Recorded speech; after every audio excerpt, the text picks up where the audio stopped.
Il y a des endroits en Europe où même la police hésite à entrer seule. Des rues que les habitants connaissent mais ne mentionnent jamais aux étrangers. Des zones où, quand le soleil se couche, tout change. L'Europe. Ce mot fait rêver. On pense aux cafés parisiens, aux canaux d'Amsterdam, aux plages de Barcelone. On pense à la richesse, à la sécurité, à la modernité. Mais il y a une autre Europe. Celle dont personne ne parle dans les guides touristiques. Celle qui existe à quelques centaines de mètres des monuments illuminés, des hôtels 5 étoiles, des terrasses bondées. Ce soir, on va entrer dans cette Europe-là. Et je vous promets que ce que vous allez découvrir va changer votre regard sur ce continent pour toujours. Commençons par une question simple. Quand vous imaginez Paris, qu'est-ce que vous voyez? La Tour Eiffel? Probablement. Les Champs-Élysées? Les boulangeries? Les clichés habituels? Maintenant imaginez sortir du métro Stalingrad à 2 heures du matin. Vous êtes toujours à Paris. Vous êtes à moins de 5 km de la Tour Eiffel. Mais vous n'êtes plus dans le même monde. Des dizaines de personnes sont allongées sur les trottoirs. Certaines bougent à peine. Des silhouettes errent sans destination. Les yeux vides, coupés de toute réalité. Des seringues traînent dans les recoins. Des groupes d'hommes stationnent, silencieux, vigilants. Et tout autour, la ville continue de tourner comme si rien n'était. Comme si ces gens n'existaient pas. Ce n'est pas une exception. C'est un symptôme. Dans toutes les grandes métropoles européennes, il existe des zones que les habitants évitent, des endroits dont on parle à voix basse, des noms de rues qui font hausser les sourcils quand on les prononce en bonne compagnie. Ces lieux ne sont pas nés par hasard. Ils sont le résultat de décennies de politiques ratées, de crises économiques, de migrations incontrôlées et d'un système social qui a craqué à certains endroits comme une vitre sous trop de pression. Prenons Bruxelles. La capitale de l'Europe, littéralement. Le siège du Parlement européen. Une ville symbole d'unité, de diplomatie, de valeurs partagées. Molenbeek est l'un de ces quartiers. Quelques kilomètres à peine du centre-ville. Et pourtant, Molenbeek est devenu au fil des années un nom connu dans toute l'Europe, pas pour les bonnes raisons. Un taux de chômage parmi les plus élevés de Belgique. Une densité de population extrême. Des générations entières sans emploi stable, sans perspective claire. Des tensions communautaires qui couvent sous la surface. Des enquêtes antiterroristes qui ont montré que certains réseaux pouvaient s'y organiser dans l'ombre. Est-ce que cela veut dire que le quartier est uniquement dangereux? Non. Des milliers de familles ordinaires y vivent, y travaillent, y élèvent leurs enfants. Mais le symbole est là. Et il dit quelque chose d'important sur ce qui se passe quand on abandonne des zones entières à elles-mêmes pendant trop longtemps. Berlin. Une ville fascinante, artistique, libre, ouverte. Et pourtant, certains secteurs autour d'Alexanderplatz ou de la Görlitzer Park ont vu ces dernières années une montée des tensions, du trafic de drogue à ciel ouvert, de la prostitution exposée au grand jour, d'une violence diffuse et quotidienne. La Görlitzer Park, en particulier, est devenue tristement célèbre. Un espace vert, en théorie. Un lieu de deal permanent et assumé, en pratique. Les habitants du quartier ont pétitionné, manifesté, demandé des solutions. La ville a installé des caméras, augmenté les patrouilles.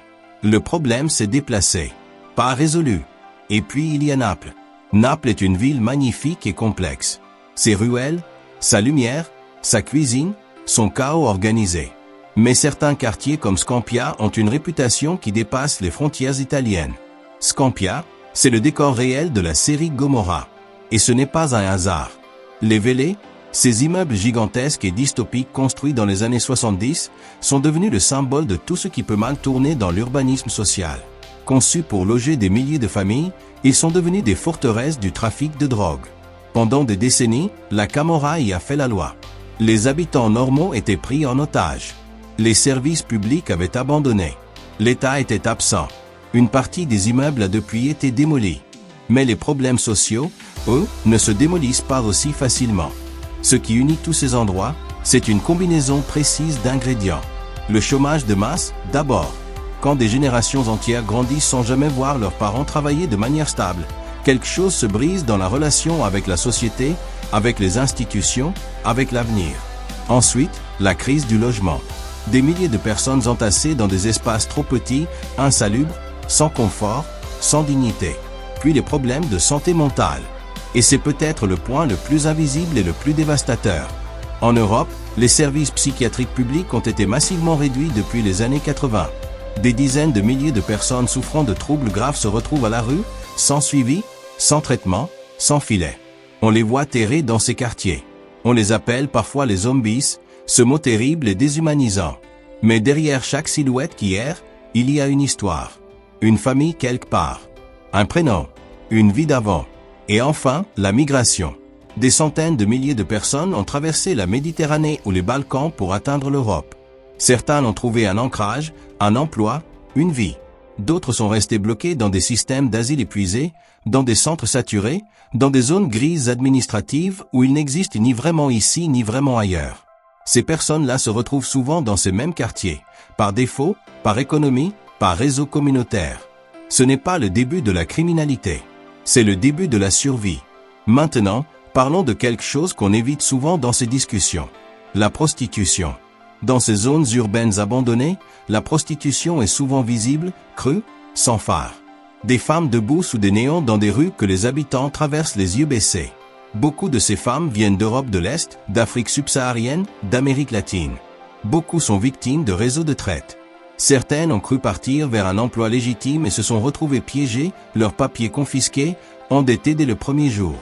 La prostitution dans ces quartiers n'est pas un choix de vie glamour. C'est presque toujours l'aboutissement d'une cascade de violence, de vulnérabilité et d'exploitation.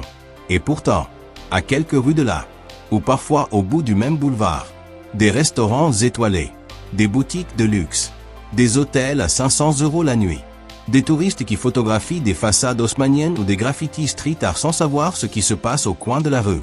Ce contraste n'est pas seulement choquant, il est révélateur.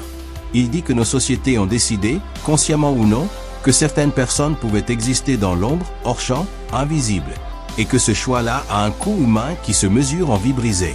Il y a une ironie assez amère dans tout ça.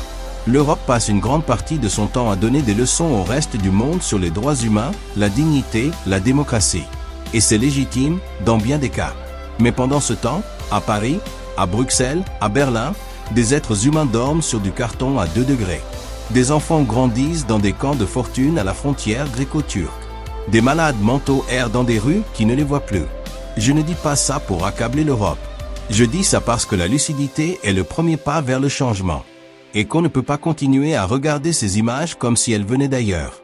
Ce qui est fascinant et troublant, c'est que des solutions existent. On le sait. On a des exemples. La Finlande a réduit drastiquement le nombre de sans-abri en appliquant un principe simple. Donner d'abord un logement stable, sans condition. Pas de test, pas de liste d'attente absurde. Un toit. Et ensuite, on travaille sur le reste. Les résultats sont là, documentés, vérifiables. D'autres pays ont expérimenté des programmes de substitution pour les drogues dures qui ont fait chuter les overdoses et la criminalité associée. Ce n'est pas de la magie. C'est de la politique publique sérieuse, financée, évaluée. Alors pourquoi ces solutions ne se généralisent-elles pas? Parce que ces quartiers, ces gens, ces vies ne votent pas suffisamment. Ne font pas partie des sondages qui influencent les campagnes électorales. Ne déjeunent pas avec les décideurs. Ils existent dans un angle mort du système. Et l'angle mort, par définition, c'est ce qu'on ne regarde pas. Voilà ce que ces rues nous disent vraiment.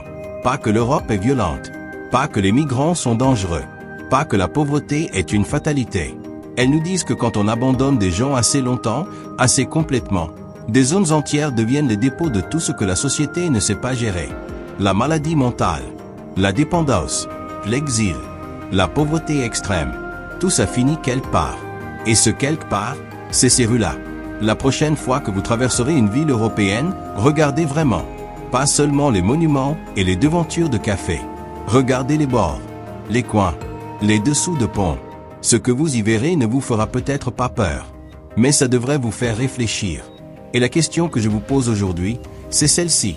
Est-ce qu'une société peut vraiment se dire civilisée si elle choisit de ne pas voir ceux qui survivent dans ses marches? Dites-moi ce que vous en pensez dans les commentaires. Et si cette vidéo vous a ouvert les yeux sur quelque chose, partagez-la. Parce que la première étape pour changer une réalité, c'est d'accepter de la regarder en face.